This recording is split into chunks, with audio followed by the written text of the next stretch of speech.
Welcome to Lessons I Paid For. In this series, I'm going to share with you some of the lessons I've learned throughout my life, how I paid for them, and what I do differently in similar circumstances that makes the difference. So I'll start with a really juicy one. Relationships are very messy in your early 20s. In my early 20s, I was not choosy enough with the people I dated or the people who I allowed to date me.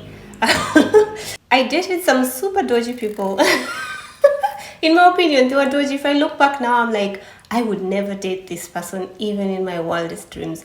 Not because of anything physical or anything financial about them, but it's just the character of the people I don't like, and I didn't like it even then. When I look back, I knew I didn't want to be with them.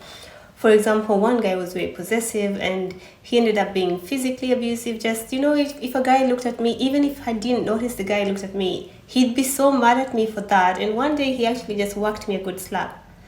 And I was like, wait, I didn't even know that happened. So how am I the one in trouble for this?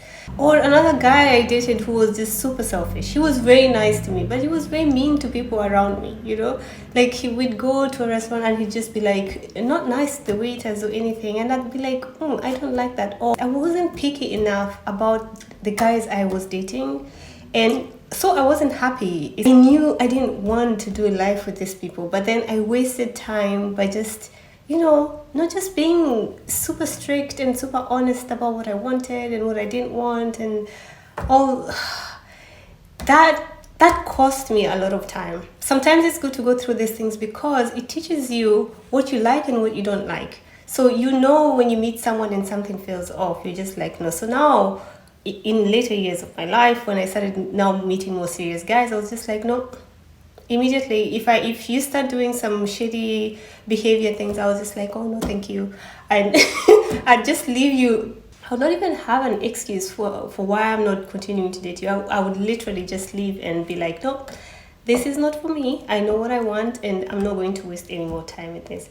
So I'm saying all this to say that you need to be very picky, you need to be very choosy, and you need to have really strong boundaries as to who you let into your life, because they have the ability to change the trajectory of your life, what traumas you carry along with you, how you end up choosing life partners later. So that's what I'm trying to say. What are some of the lessons you've learned in areas of relationships that you can share with other people? Leave a comment down below.